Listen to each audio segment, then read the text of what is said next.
नौजवानों के लीडर्स, किसानों के लीडर्स जो आज आके जो परिवार बना है आज, वो बहादुर लोगों का, ईमानदार लोगों का, जो अपनी जान हथेली पर भी लेके देश बचाने का काम करेंगे, संविधान बचाने का काम करेंगे, शिक्षा बचाने का काम करेंगे।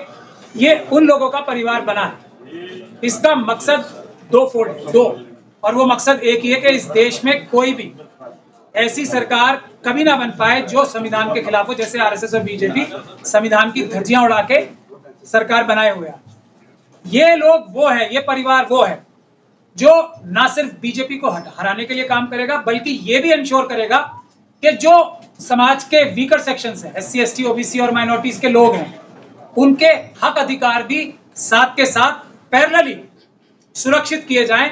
ऐसा ना हो कि लोग छोटे टाइम के फायदे के लिए, कि इस बार तो ऐसा है कि बीजेपी को किसी भी कीमत पे हरा लिया जाए, अगली बार देखा जाएगा। और ये अगली बार कभी आती नहीं है, क्योंकि अगली बार वो 5 साल बाद फिर आएंगे पूरी ताकत से, अगर इन्हें हटा लिया गया भी तो भी।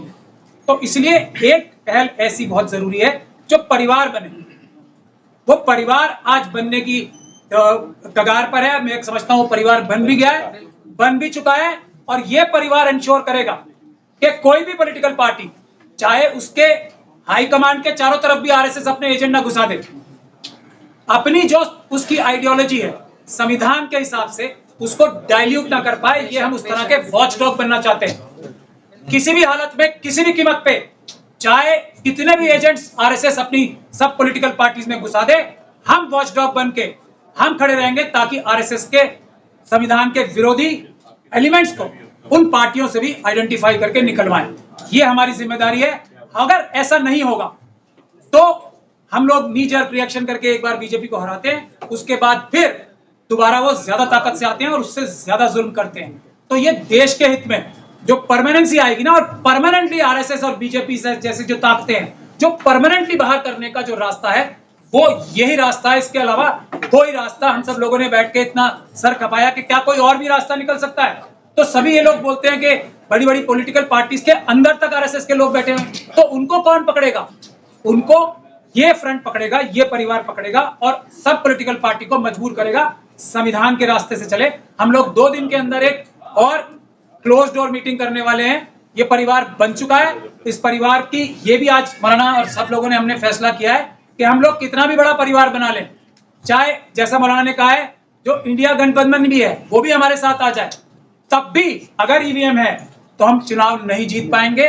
देश के जितने आंदोलन चल रहे हैं, देश के जितने आंदोलन इतने चल रहे हैं, कोई और सरकार जो वोटों से जीतना चाहती या वोटों से जीतने की कोशिश भी करती, वो किसी भी हालत में, किसी भी कीमत पे नजरअंदाज नहीं करती।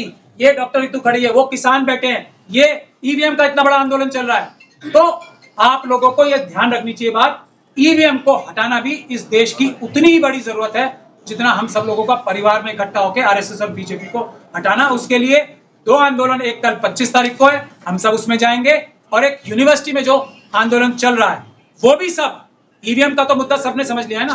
कितनी भी ताकत लगा ले हम, ईवीएम के बगैर तो हम कुछ कर ही नहीं पाएंगे। अगर ईवीएम रही तो 26 तारीख को भी डॉक्टर रितु के प्रोटेस्ट में भी सब लोग आए।